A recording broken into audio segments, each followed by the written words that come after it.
Bonjour à tous, excusez-nous de ces quelques minutes de retard. Il y a des soucis techniques, mais qu'on a réussi à régler. En tout cas, merci à tous, d'être présents ce matin.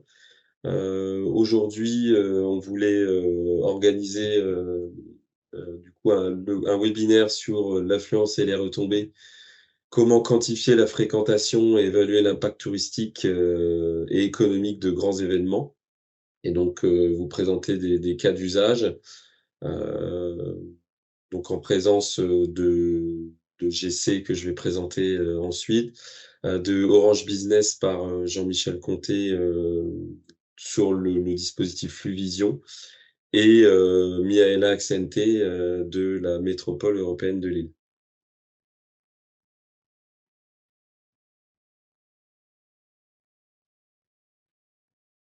Donc le webinaire sera, il comprendra 2 parties. Je vais rapidement présenter les intervenants. Là et nos 3, on va se présenter chacun d'entre nous et ensuite sur la partie 2, on va venir, sur, présenter les grands événements qui ont été étudiés, à la MEL, les méthodologies qui ont été déployées pour, mesurer la fréquentation et les retombées économiques et puis quelques résultats, hein, même si c'est pas, l'objet principal, de ce webinaire et puis laisser la place à 5 à 10 minutes de questions que vous nous pourrez nous poser.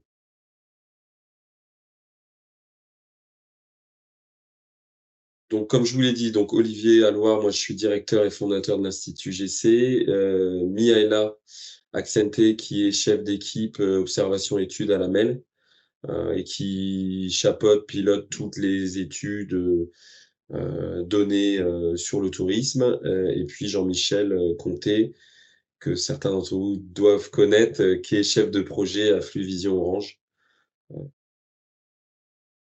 Donc, je présente l'Institut GC, en quelques mots, pour ceux qui ne nous connaissent pas. Donc, c'est un institut basé à Rennes. On a 18 ans d'expertise. On réalise beaucoup d'études dans des domaines, variés, mais avec quand même une spécificité historique. C'est qu'on a démarré nos études dans la culture et le tourisme, même si après, depuis 2010, on réalise d'autres études, enquêtes, dans d'autres secteurs, mais c'est un secteur d'intervention privilégié où, sur nos centaines d'études par an, il y en a, la moitié qui sont réalisées dans ce secteur. Donc voilà, on intervient sur toute la France. On est une équipe, pluridisciplinaire, hein, composée de statisticiens, sociologues, économètres, notamment pour, tout ce qui est mesure de l'impact économique, et d'autres, spécialités.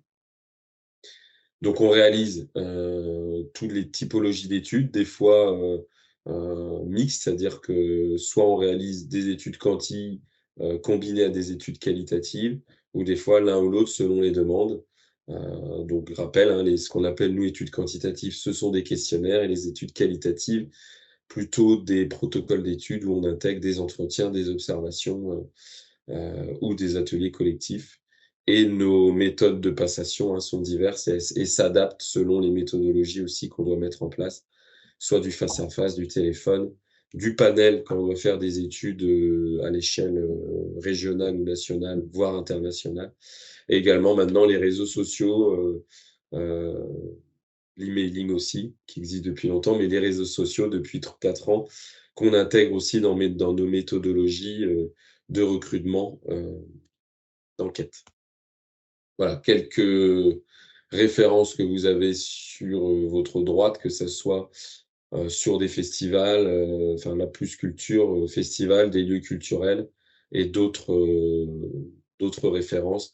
Voilà, on a accompagné plus de 350 lieux et événements culturels ou collectivités, notamment la MEL qu'on va présenter aujourd'hui et nos différentes enquêtes peuvent aller sur des études de public, de non public, des impacts économiques, et puis des études plus larges sur, la notoriété, l'analyse de données et autres. Je laisse la parole à Jean-Michel qui va présenter Fluvision. Merci Olivier. Donc Fluvision est un outil qui est développé par Orange, que certains connaissent déjà, je pense. Je voulais le rappeler dans les grandes lignes pour que l'information soit bien connue de tous. Donc, c'est un outil qui permet de transformer les traces de la téléphonie mobile en indicateurs de fréquentation et de mobilité au sens large du terme, bien sûr de manière totalement compliant au niveau de la CNIL et de la GDPR. Et toutes les informations qui sont livrées sont des indicateurs métiers clés en main en population redressée. Je veux bien, Olivier, que tu passes au slide suivant. Merci. Le principe de fonctionnement, donc les téléphones mobiles émettent un ensemble d'informations en fonction de l'utilisation que vous réalisez. Vous envoyez un mail, vous contactez quelqu'un par SMS ou vous recevez un appel. Quand vous vous déplacez de groupe d'antenne en groupe d'antenne, donc par exemple toutes les 3 à 4 minutes en voiture, toutes les 1 à 2 minutes en TGV, et aussi de manière périodique, votre téléphone va se resialiser sur le réseau pour avertir le réseau qu'il est toujours à cet endroit-là. Toutes ces informations sont observées, sont lues, il n'y a pas de stockage, on n'en a pas le droit. On met en place, via la plateforme temps réel, une anonymisation irréversible. Donc en fait, on compte des comportements qu'on va définir. Par exemple, compte-moi le nombre de personnes qui sont vues entre 6h et midi sur une zone géographique. La plateforme va nous dire, ben voilà, j'ai vu 1250 mobiles avec ces caractéristiques. Et bien sûr, on va utiliser toutes ces informations-là pour redresser, mettre en forme et livrer l'information à nos clients. Je veux bien le slide d'après. Donc, les domaines d'expertise que nous avons aujourd'hui sont de 3 types. On parle souvent du tourisme et le concept événementiel, c'est justement de ces éléments-là qu'on va parler aujourd'hui. Mais on travaille aussi pour répondre à des besoins d'observation de cœur de ville, de zones de chalandise dans le retail, de positionnement d'une nouvelle zone commerciale, par exemple. Et aussi dans le transport, c'est-à-dire qu'on est en capacité aujourd'hui, toujours à partir des traces de la téléphonie mobile, d'observer des déplacements entre une origine et une destination, et aussi pour les grands déplacements, d'ajouter un mode de transport pour savoir est-ce que les gens ont fait ce déplacement entre une origine et une destination avec, par exemple, l'avion, le TGV, le ferré ou le routier. Je veux bien le slide d'après. Quelques références donc, dans les 3 grands domaines donc, qui sont le retail, le tourisme et le transport. Donc, plus particulièrement aujourd'hui, on parlait des événements. Donc aujourd'hui, on étudie un peu plus de 100 événements par an, qui vont d'événements où on a quelques milliers de personnes jusqu'à des très grands événements, comme des arrivées-départs de Tour de France, l'Armada, ou par exemple le départ de la Route du Rhum en Ille-et-Vilaine et l'arrivée par exemple en Guadeloupe, entre autres, pour ne citer que. Voilà, je laisse la main à Mireilla pour présenter les activités au niveau de la métropole de Ville. Merci. Bonjour à toutes et à tous. Donc, je suis Mihaela Accente. J'encadre l'équipe études, observation et management de destination au sein du service tourisme de la métropole européenne de Lille. Avant de passer au sujet qui fait l'objet de webinaire d'aujourd'hui, quelques éléments sur la métropole et la compétence tourisme. Donc, la MEL, c'est la 4e métropole de France en termes de démographie. Elle regroupe 95 communes et elle a presque 70 kilomètres de frontières avec la Belgique, ce qui impacte fortement dans la fréquentation de la destination. Elle a récupéré la compétence tourisme en 2015 dans le cadre de la loi MAPAM et a mis en place une stratégie de développement touristique à partir de 2017. Donc, c'est une stratégie qui couvre la période jusqu'en 2025, qui cible la dimension économique du tourisme et en même temps toute la politique des grands événements qui génèrent une fréquentation et alimentent l'économie locale. En même temps, à l'occasion de cette stratégie, les élus ont souhaité avoir aussi un dispositif qui puisse les orienter dans les décisions prises. Et c'est comme ça qu'on est arrivé à mettre en place l'Observatoire métropolitain du tourisme, un dispositif qui s'est développé au fur et à mesure. C'est un dispositif qui sert dans les décisions politiques, mais également c'est un dispositif qui a vocation de servir au niveau des opérateurs de promotion touristique et par rapport aux professionnels dans une logique de donnant-donnant parce que toute contribution de données de la part des professionnels nécessite un temps derrière. Il faut que la donnée qu'on récolte et les analyses qu'on produit puissent leur servir dans le quotidien. Et puis, au niveau de méthodologie, on reste toujours sur le territoire de référence de la destination qui regroupe l'ensemble des communes. Donc, pour la population locale, on a les métropolitains et par rapport au public extérieur, nous avons les touristes, les personnes qui n'habitent pas mais qui dorment au moins une nuit dans la destination et les excursionnistes qui font aller-retour dans la journée depuis leur lieu de résidence ou leur lieu de séjour qui peut être à l'extérieur. Quelques éléments au niveau de l'activité de la destination. Donc, nous sommes une destination qui génère en termes d'hébergement marchand, toutes formes confondues, 3,5 millions de nuitées. Donc, on se situe entre 6e, 7e place parmi les métropoles, les destinations métropolitaines hors Paris. Et ce qui est important, c'est cette masse, cette moyenne de 10 000 touristes par jour dans la destination qui montre le poids de cette économie qui est générée par la présence du touriste dans la destination et qui touche environ 15% de l'emploi de près ou de loin. Une destination qui a une clientèle majoritairement française avec des marges de progression en termes de clientèle étrangère et une activité touristique principalement alimentée par la dimension économique, recherche universitaire de la destination avec les pôles d'excellence. Donc 65% des nuitées professionnelles dont le tourisme d'affaires et l'activité MICE représentent une contribution importante. Et en même temps, 35%, donc un tiers environ de tourisme d'agrément, principalement des city breakers qui viennent en couple sans enfants ou en groupe d'amis pour une découverte, une escapade, que ce soit en lien avec la culture, l'offre culturelle, le shopping, la gastronomie et les grands moments qui rythment l'agenda de la destination. Slide suivante. Merci. Donc là, cette iconographie que vous trouvez aussi en ligne sur la page de l'Observatoire pour vous illustrer la diversité des champs investis au sein de l'Observatoire et des indicateurs produits qui nous permettent actuellement d'avoir une visibilité. On aime bien parler de 360 degrés, même si ça reste toujours, on a toujours des coins d'ombre. Avec un travail qui est structuré en fonction des priorités de la destination, tourisme d'affaires, tourisme d'agrément et grands événements, un travail avec des laboratoires de recherche sur le big data et un travail surtout partenarial parce que le dispositif est centralisé au sein du service tourisme, mais il est alimenté sur la base des nombreux partenariats avec l'agence d'urbanisme, l'agence Elolil, les offices, les musées ou dans le cadre des marchés comme avec Orange ou GECE. Merci de vous être présenté. On va arriver au cœur du sujet des cas d'usage de ce qu'on a pu mettre en place en collaboration avec Fluvision et GC dans le cadre des grands événements de la MEL. Donc, on va résumer les événements, les méthodologies, puis venir directement aux résultats.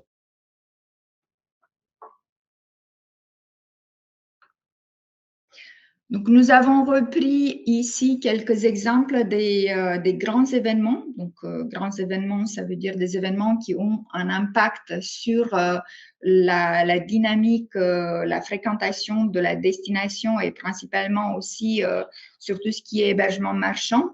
Dans le cadre des partenariats, donc depuis 2018-2019, nous avons travaillé dans le cadre des saisons organisé par l'île 3000 en 2019 et 2022 à l'occasion des événements sportifs comme Paris-Roubaix, le Tour de France, la Coupe du Monde de rugby. ou des événements grand public comme le marché de Noël, en activant chaque fois une analyse ou une autre, et ce dernier temps les deux, sachant que chaque événement est unique, même pour ceux qui se répètent, on se rend compte qu'il y a des variables en termes d'organisation qui peuvent impacter sur les résultats. Et puis, il y a aussi cette logique de au-delà de ce qui est attendu dans l'immédiat en termes de volume de participants et combien de touristes excursionnistes, ce qui est toujours retenu comme principe, c'est quelle est la marge de manœuvre et d'amélioration par la suite en lien avec l'investissement qu'on fait dans le cadre d'une étude et comment on pourrait traduire par la suite en termes opérationnels pour améliorer des prochaines éditions ou d'autres événements similaires. Niveau méthodologie, donc nous sommes sur une articulation de plusieurs contributions.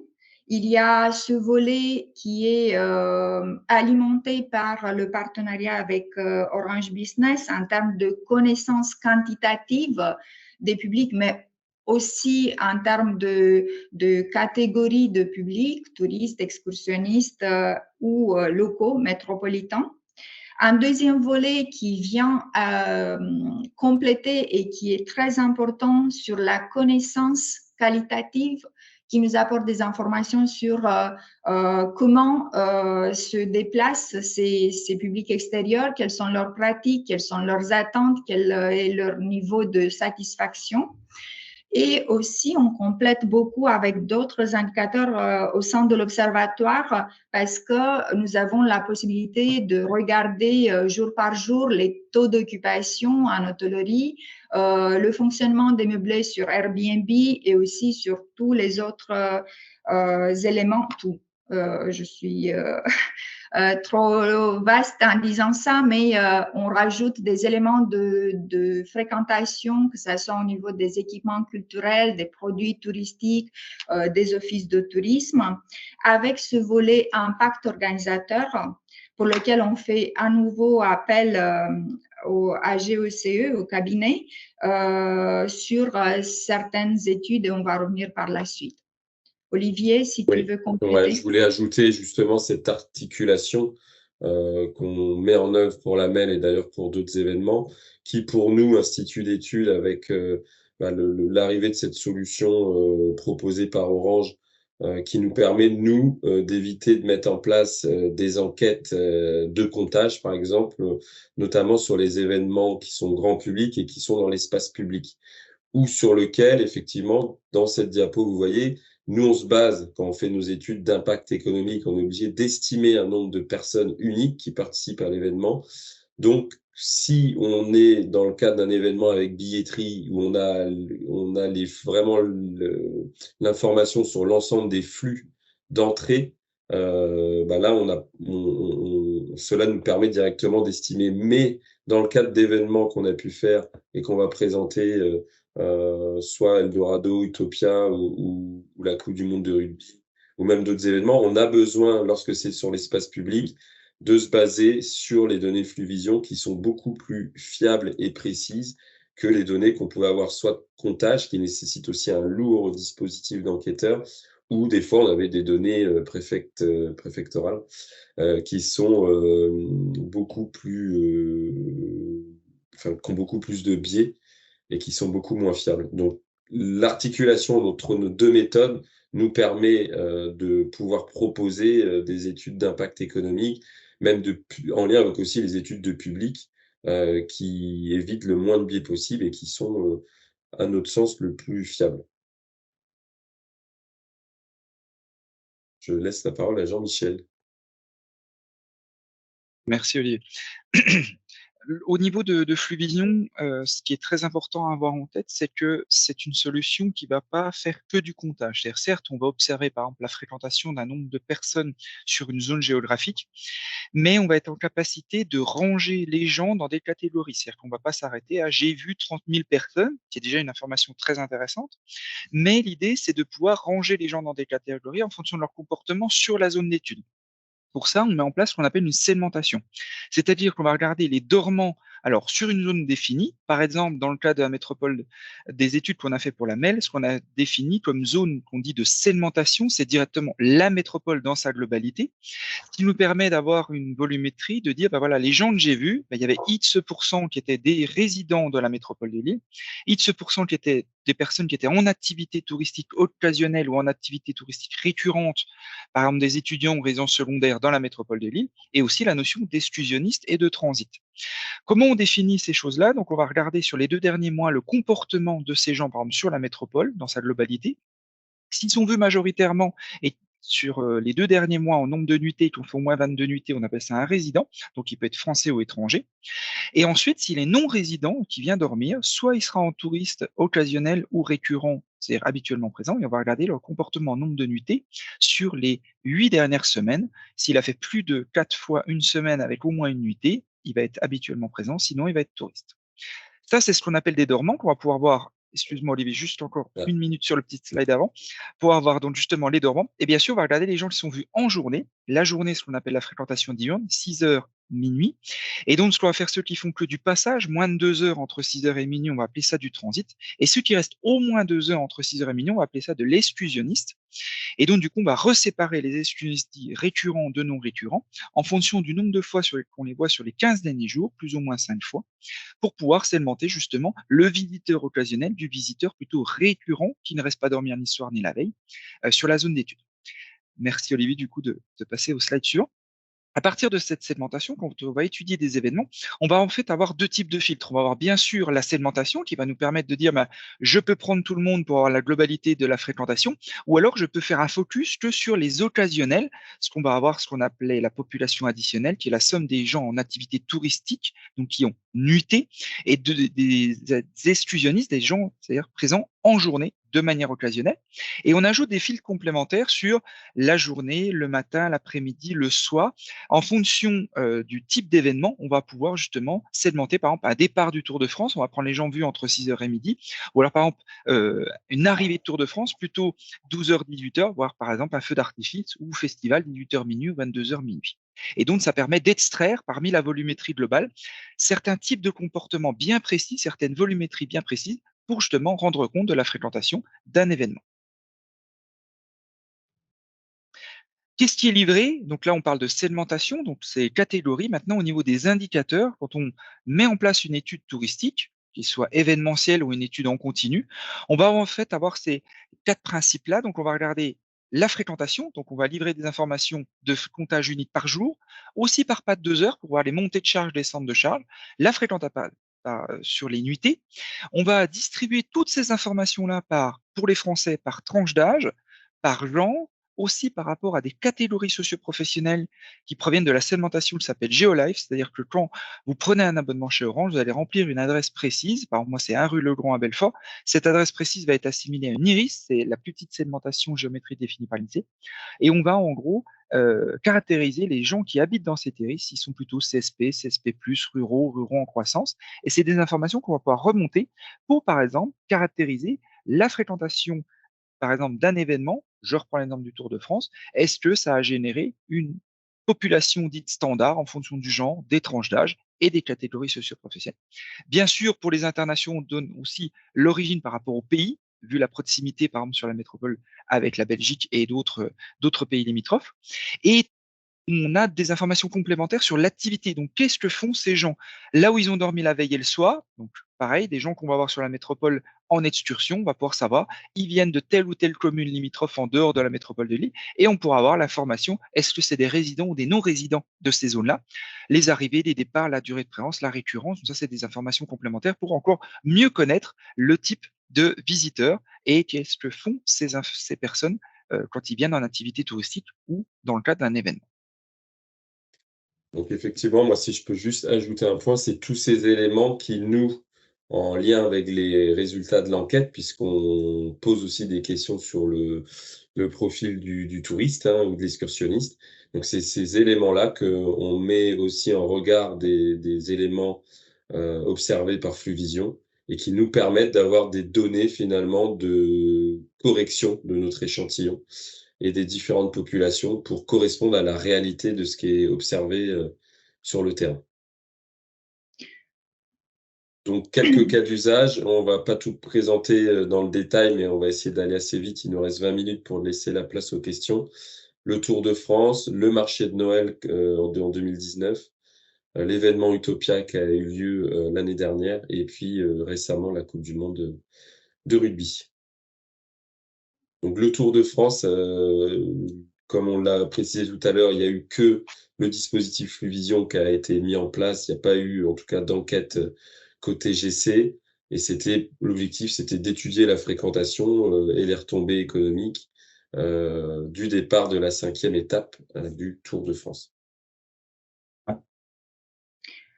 Donc, pour compléter par rapport à cette étude, donc, nous avons travaillé avec Orange pour quantifier la participation et puis la qualifier aussi en fonction de la typologie du public. Et nous avons mis en face les données en termes d'activité hôtellerie, résidence de tourisme et puis toute la partie Airbnb qu'on observe via un outil en partenariat avec Livango Likibu. L'objectif, c'était de connaître la participation pour cet événement, étant dans le contexte d'un départ d'une étape dans le cadre de l'événement. Et c'est une donnée qui nous permet aussi, par exemple aujourd'hui, d'anticiper, de mieux se préparer pour la prochaine fois quand on va accueillir le Tour de France. Donc, on va avoir en 2025 le grand départ du Tour de France. Mais c'était un premier exercice d'analyse très orienté sur le fonctionnement de la destination par rapport à l'accueil de ce public.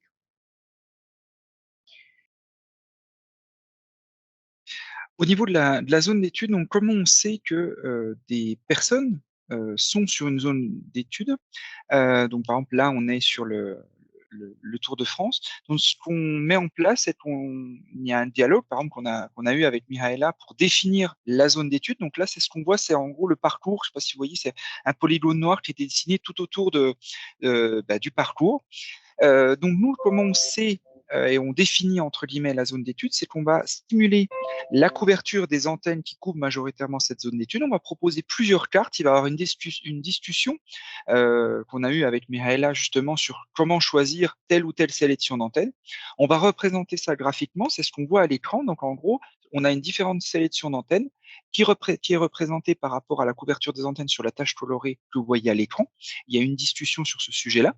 Et donc, nous, ce qu'on va faire, c'est qu'on va étudier les mobiles qui vont borner sur cette zone géographique par rapport à cette sélection d'antenne et on va pouvoir comptabiliser via un ensemble de comportements prédéfinis au niveau de notre plateforme et rendre compte de la fréquentation de l'ensemble des mobiles, du coup des personnes qui se situent sous la tâche colorée qu'on voit à l'écran. Et donc, ce qu'on fait toujours, c'est qu'on étudie 3 semaines avant l'événement, 3 semaines après l'événement.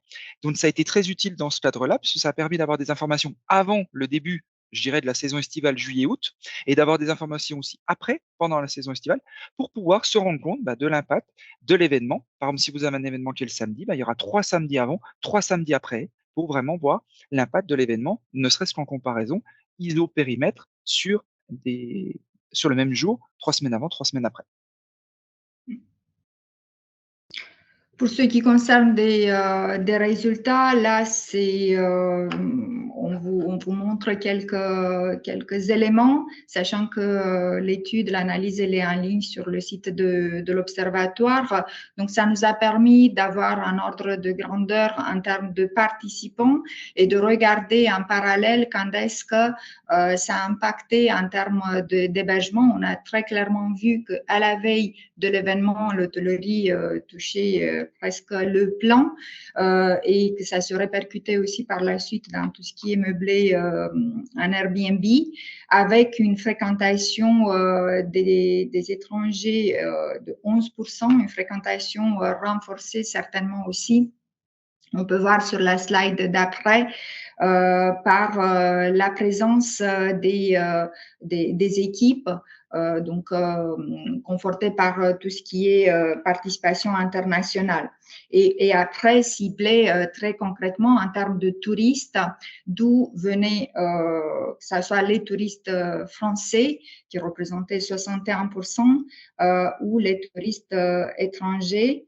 Et on voit que on dépasse les marchés classiques de la destination, les marchés limitrophes, et on a une participation étrangère plus variée.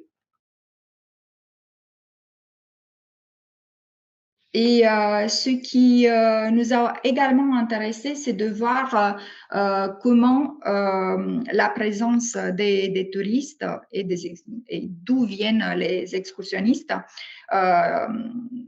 se déroulait, et on avait cette cartographie qui nous permettait aussi de faire le comparatif avec l'offre, la localisation de l'hébergement hôtelier qui représente 70%, qui génère 70% des nuitées, Airbnb, mais voir aussi par rapport à tout ce qui est hébergement non marchand, où est-ce que les touristes ont passé leur nuit avant le départ de la course. Et en termes excursionnistes, sachant qu'on reste seulement sur les excursionnistes français, cette cartographie qui nous permet de voir quelles sont les régions émettrices.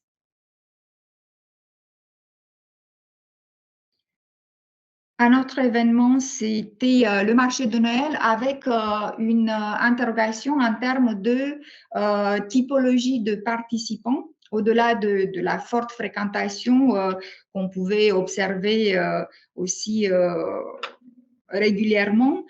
Cette étude, en mobilisant les données Orange, nous a permis, bien sûr, d'avoir une estimation des visiteurs uniques durant le mois du marché, mais aussi de voir plus précisément qu'on avait une fréquentation très importante en termes d'excursionnistes, donc principalement des Belges qui faisaient des allers-retours dans la journée, et puis dans le dialogue qu'on a pu avoir par la suite avec le club hôtelier, avec le réseau des commerçants, voir de quelle manière on pourrait mettre en place des packages qui incitent aussi cette clientèle de rester plus dans la destination, avec la possibilité d'avoir cette visibilité des rythmes différents en fonction de l'origine des participants, des visiteurs.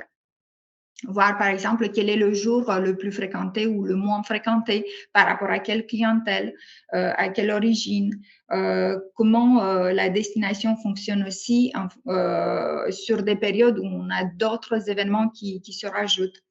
Donc, ce sont des éléments qui ont été exploités dans cette étude.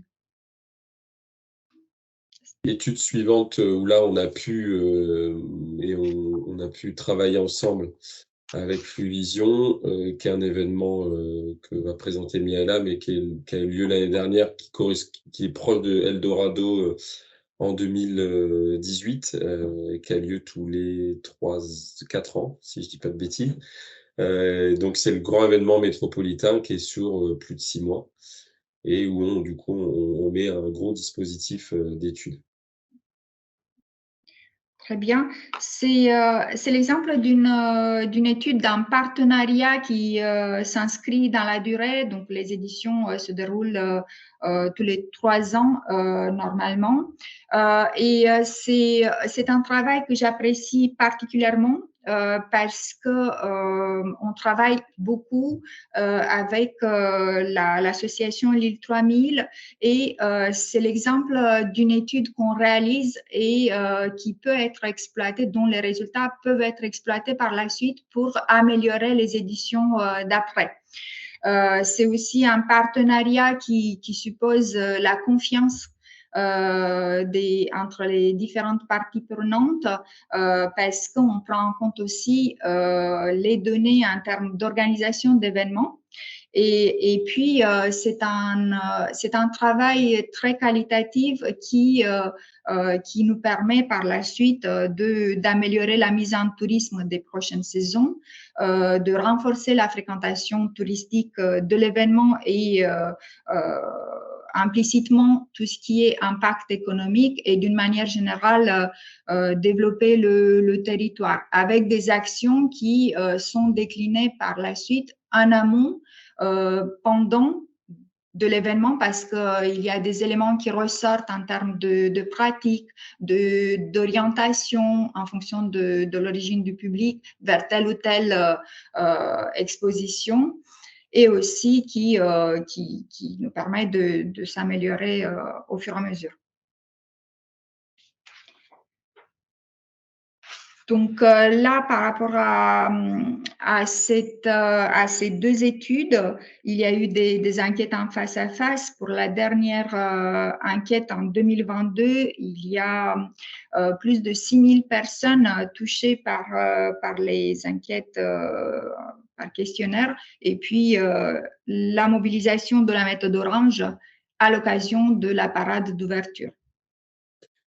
Là-dessus, du coup, c'est effectivement ce que je peux ajouter, parce qu'on avait mis en place ce dispositif aussi sur l'événement Eldorado en 2019, du coup, où là, on n'avait pas le dispositif Vision sur la parade, où ce que je vous expliquais, on avait mis un dispositif de comptage qui était, et en prenant aussi les données d'estimation de la préfecture, donc ce qui était beaucoup moins fiable, et donc ce qui nous a vraiment apporté un plus sur l'estimation de cette grande parade qui est la parade d'ouverture de l'événement en avril.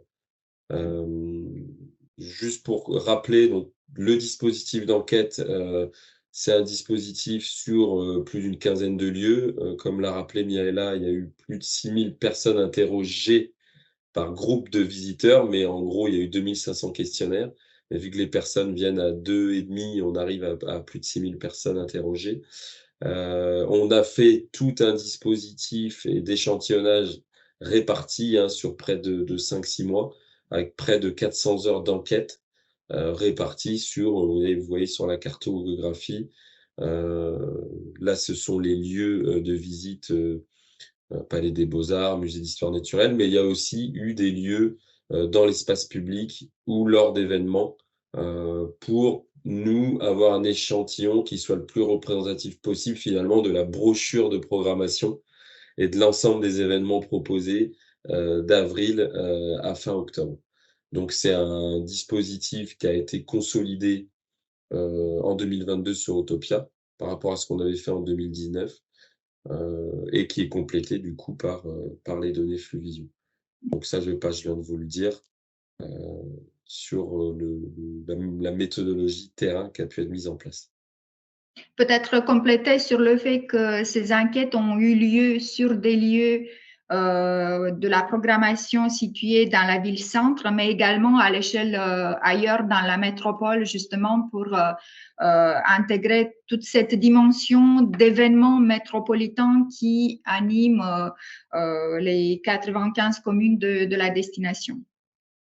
Oui, et aussi ajouter en complément, c'est que ces enquêtes, au-delà de mesurer l'impact économique et d'estimer le nombre de visiteurs ou de participants uniques, viennent amener beaucoup plus d'éléments de connaissance de l'événement, d'outils de communication, de parcours, de satisfaction.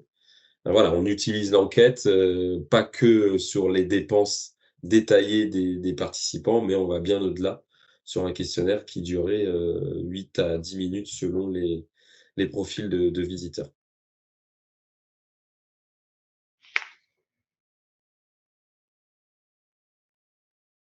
Jean-Michel, Oui, peut-être.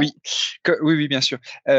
Comme pour l'étude du Tour de France, on a fait exactement la même démarche. Donc, on a dessiné en accord avec Mihaela le parcours de la parade de l'Utopia et on a fait un choix tous ensemble pour la sélection des antennes. Et donc, on a préféré couvrir une zone qui est un tout petit peu plus large et qui englobe bien tout le défilé de la parade de l'Utopia, entre le départ qui est plutôt sur l'ouest et qui va arriver jusqu'à presque la gare qui est plutôt sur l'est, pour la sélection des antennes et rendre compte de la fréquentation globale de la zone d'étude.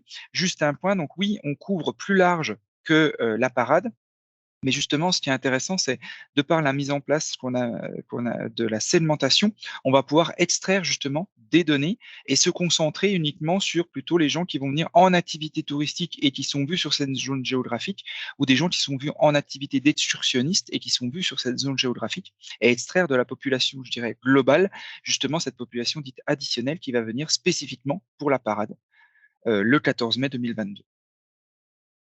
Peut-être compléter par rapport à la définition du territoire d'analyse pour récolter les données de participation. C'est toujours un exercice minutieux, mais il faut aussi insister sur le fait que nous sommes sur un comptage de visiteurs uniques qui ont été vus au moins une fois dans la zone délimitée et que des fois, même si on ne couvre pas toutes les zones où l'événement a attiré des publics, tout en restant sur une couverture assez large du parcours de la parade, en l'occurrence, les personnes ont pu être comptées si à un moment donné elles ont traversé le territoire couvert. Donc, c'est une étude qui nous a montré une progression réelle d'une édition à l'autre, une parade d'ouverture dont la participation s'est réellement renforcée. Après, il y avait aussi des éléments contextuels par rapport à la parade en 2019 qui étaient décalés et très pénalisés aussi en termes de la météo. Mais une fréquentation globale de l'événement qui a été renforcée, que ce soit par rapport à la parade ou par rapport au reste de la programmation, avec une clientèle extérieure qui est estimée à 45%, dont 25% des touristes. Et aussi la possibilité d'avoir l'origine de ces clientèles, ce qui nous amène par la suite, en lien avec l'île 3000, de réfléchir aux campagnes de communication et de ciblage par rapport à l'édition à venir.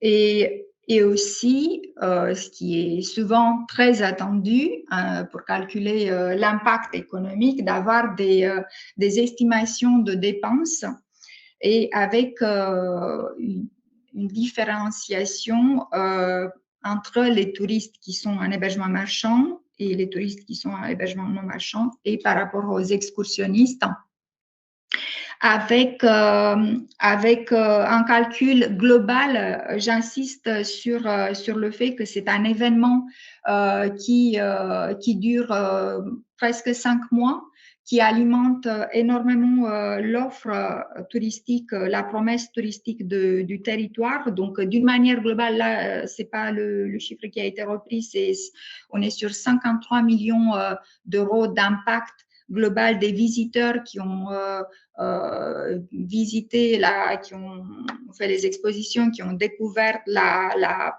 programmation de l'événement.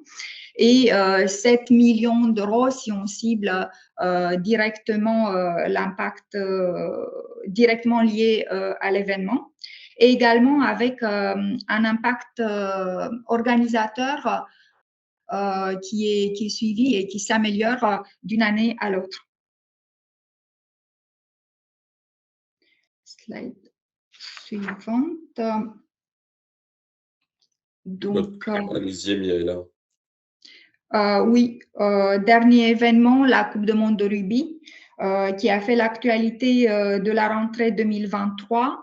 La métropole a accueilli 5 matchs et c'était un bon exercice pour étudier le fonctionnement de la destination à l'occasion de cet événement, qui reste dans la catégorie des événements assez exceptionnels, mais préparer aussi en quelque sorte l'arrivée des JO pour l'année prochaine.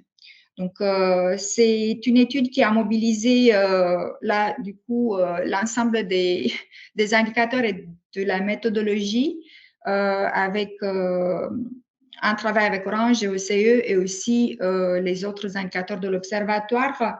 Je laisse la parole à Jean-Michel pour parler de la définition des zones d'études. Oui, merci Mihaela. Merci.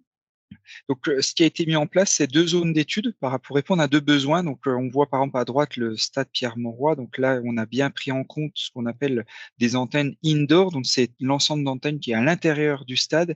Et donc, on en a sélectionné quelques-unes aussi autour pour vraiment couvrir toute la zone qui était autour du stade. Et ce qui a été intéressant, justement, c'est de pouvoir aussi observer ce qui se passe sur le centre-ville. Donc là, c'est la carte qui est à gauche, sur le Vieux-Lille. L'objectif étant de voir un petit peu, bien sûr, la fréquentation du stade qui est connue au niveau de billettique. Là, on ne va pas pouvoir avoir d'informations, j'irais, plus précises que ce qui est donné. Par contre, caractériser qui sont ces personnes, la part des Français, la part des internationaux, d'où venaient les Français, d'où venaient les internationaux, quelle est la part des internationaux, par exemple, qui étaient en activité touristique sur la métropole et qui sont venus au stade, et bien sûr, l'impact sur le Vieux-Lille, justement, est-ce que pendant les matchs, il y avait justement une concentration de certaines nationalités qui sont venues par rapport au contexte de la Coupe du monde de rugby. Et donc, dans ces 2 situations, ça permettait de voir aussi bien le côté payant, enfin retombé au niveau du payant, au niveau du stade, mais aussi au niveau des bars, au niveau des retransmissions, au niveau des diverses activités qui a pu avoir lieu sur le Vieux-Lille pendant toute la Coupe du monde de rugby. Et moi, si j'ajoute par rapport aux enquêtes, hein, ce qui est venu en complément, c'est exactement les mêmes zones finalement, nous, d'enquête, où des enquêteurs ont été mis sur les 5 week-ends où il y a eu lieu les matchs, où ils enquêtaient à la fois dans le Vieux-Lille, mais proche du village, qui était mis à disposition des participants, et également aux abords du stade, 2 heures avant chaque match. Les enquêteurs étaient sur place pour également avoir des éléments qualitatifs sur leur perception, l'image que ça donne de la ville, l'envie de revenir, et également des éléments sur leurs dépenses détaillées en hébergement ou dans les autres commerces. Quelques chiffres, donc nous sommes sur 350 000 touristes excursionnistes et le suivi avec Orange nous permet de voir la différence, l'écart par rapport à des samedis habituels. Donc on avait plus 41% qu'en temps normal de participation extérieure. 45% de touristes excursionnistes et avec une visibilité en continu sur la fréquentation après chaque match. On a des informations également qui sont très qualitatives sur la durée du séjour, sur la satisfaction, sur les dépenses, sur l'intérêt par rapport à d'autres événements de la destination et l'envie du public extérieur pour revenir. Sur la slide suivante, d'ailleurs, on peut avoir quelques estimations en termes de dépenses, que ce soit pour les 2 catégories de touristes ou par rapport aux excursionnistes, avec un niveau de satisfaction importante, un niveau de satisfaction qu'on retrouve régulièrement également dans les études avec l'île 3000 sur les saisons Utopia. Et d'ailleurs, ce qui confirme la dimension accueil qui ressort, accueil très chaleureux et cette envie de revenir dans la destination. Voilà. Merci. On en a fini avec la présentation des événements. Il nous reste une petite dizaine de minutes à peine. Est-ce que vous avez des questions par rapport à ce qui a été présenté en termes de méthodologie ou autre? La parole est à vous.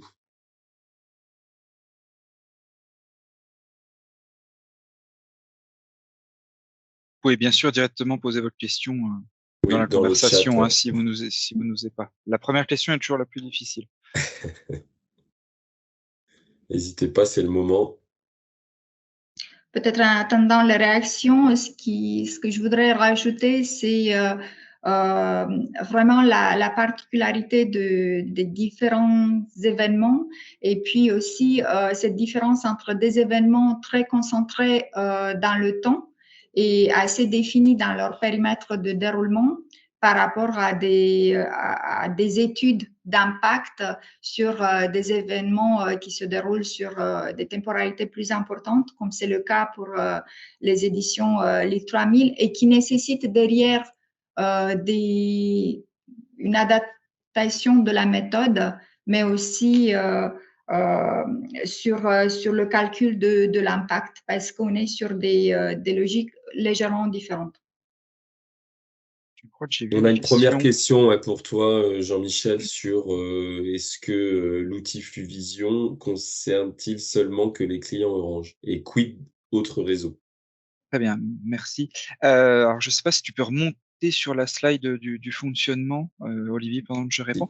Donc, bien sûr, qui sont les mobiles, quels sont les mobiles, pardon, qu'on va prendre en compte pour l'observation de Fluvision? Ça va être les mobiles qui sont connectés sur le réseau Orange. Donc, ce sont bien sûr nos abonnés Orange, donc grosso modo 40% de part de marché, un peu plus de 30 millions de mobiles connectés à tout instant. À aucun moment on voit les mobiles Bouygues, SFR ou Free, chaque opérateur a son propre réseau. Et on voit aussi tous les étrangers qui sont connectés sur le réseau Orange. Donc, les étrangers, vous comme moi, quand vous vous déplacez par exemple dans un pays étranger, vous recevez le petit SMS en disant bonjour. Par exemple, moi, dans mon cas, vous êtes connecté sur Deutsche Telekom. Voici l'indicatif et différentes informations. Donc, quand les étrangers vont venir en France métropolitaine, ils vont se répartir, se connecter sur un des 4 opérateurs, entre Orange, Bouygues, SFR ou Free. Et nous, on a des accords de roaming préférentiels, c'est-à-dire grosso modo, on va avoir au moins 40% des Allemands, au moins 40% des Belges, des Italiens, des Japonais ou des personnes qui viennent des États-Unis. Donc, tous ces éléments-là sont pris en compte, c'est-à-dire quand on observe et qu'on rencontre par exemple d'un chiffre où on a vu par exemple 1000 personnes, c'est-à-dire qu'on a vu au moins 400 mobiles qui représentent, voire plus, ces 1000 personnes.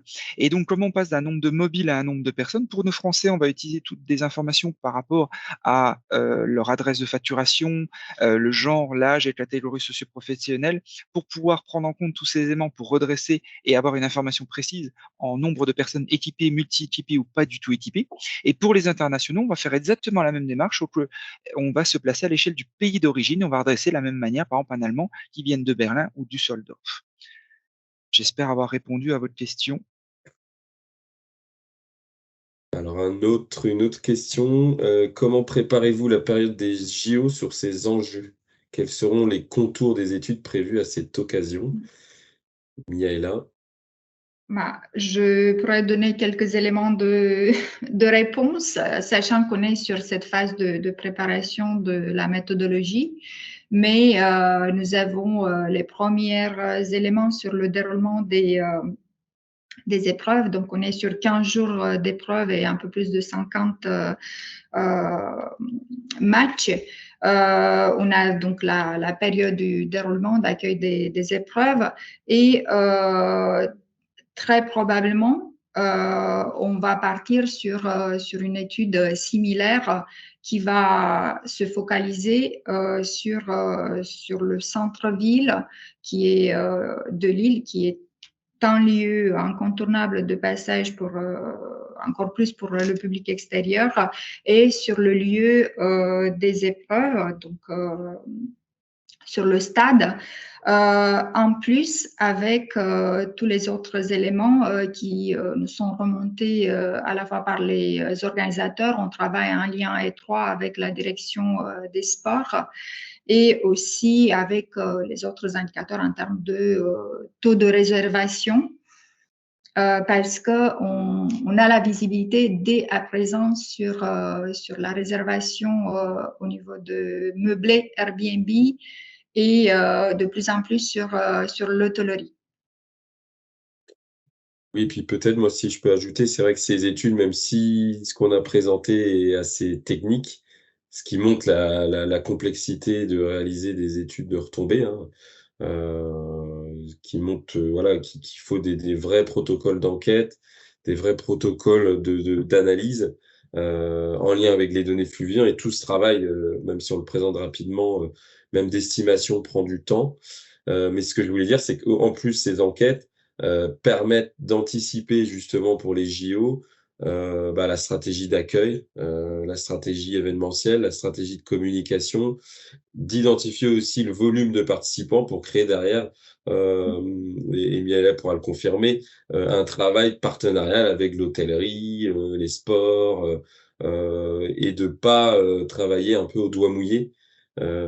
Ces études servent à ça, hein. Ça permet de donner des éléments vraiment, directionnel et stratégique, en fait, hein.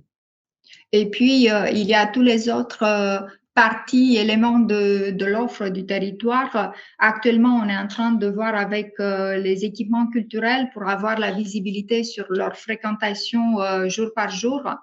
Donc, avoir le code postal des visiteurs et, l'origine pour les étrangers. Donc, ça va nous permettre de superposer d'une manière assez fine ces indicateurs sur la période des JO. Et puis, un élément très important, la démarche d'étude qu'on met en place au niveau de la destination pour des événements qui se déroulent aussi à une échelle nationale. L'objectif, c'est de ne pas faire des doublons avec des études qui sont menées et qui pourraient venir en complément. Donc, là, pour les JO, encore plus, nous attendons aussi de l'échange avec les organismes nationaux pour voir si on a besoin ou vers quoi on doit pointer par rapport au déroulement des épreuves dans la destination. Il y a plus d'autres questions. Moi, je voulais juste ajouter ce type de dispositif là, qu'on a présenté là en lien avec la métropole européenne de Lille, sont aussi mis en place sur d'autres événements. Je pense au Festival interceltique, par exemple, où une étude est en train d'être menée. Enfin, on est en pleine analyse en ce moment. Il y en a eu d'autres qui ont pu être faits, je pense à Musilac. Enfin, voilà, en tout cas, dès qu'on peut, nous, avoir besoin d'éléments d'observation sur des événements où on n'a pas de comptage finalement, où il n'y a pas de billetterie, ça vient vraiment apporter des éléments pour nous indispensables dans l'estimation de nos retombées. Donc c'est un travail vraiment main dans la main. Je pense aussi à un autre exemple, ça va être le domaine de Saint-Cloud, hein, Oui. qu'on est en train d'analyser en ce moment, où la demande était d'étudier la fréquentation et aussi d'enquêter les visiteurs sur l'usage qu'ils ont du parc, que ça soit des Parisiens, des Franciliens ou des touristes. Donc voilà, donc il y aura d'autres webinaires. Nous, l'objectif de ces webinaires qu'on essaye de mettre plus régulièrement possible, même si ça prend du temps à organiser, c'est voilà, c'est vous donner, vous présenter des études de cartes qui permettent pour vous de mieux comprendre les méthodologies de mise en œuvre hein, de ces études. Il y en aura d'autres prochainement qui seront faits. Donc si vous voulez suivre notre actualité, on vient de vous partager le lien pour nos newsletters ou éventuellement suivre les événements qu'on mettra en place en janvier ou février sur d'autres sujets. Voilà, on sort régulièrement des études, soit à l'échelle nationale, sur les usages, les pratiques des Français en termes quand même culture et tourisme, que vous pourrez suivre prochainement. Donc en tout cas, moi je voulais remercier Miaela, Jean-Michel d'avoir construit avec nous ce webinaire. J'espère que ça vous a plu et que ça vous donne des éléments pour la suite. Si vous avez des questions, n'hésitez pas et on vous enverra pour les participants le lien vers cette vidéo et puis vers le document qui a été projeté. Donc merci à vous, à tous, bonne journée et puis à bientôt. Merci beaucoup. Merci. Merci beaucoup. Bonne journée à tous. Bonne Au journée. revoir. Au revoir.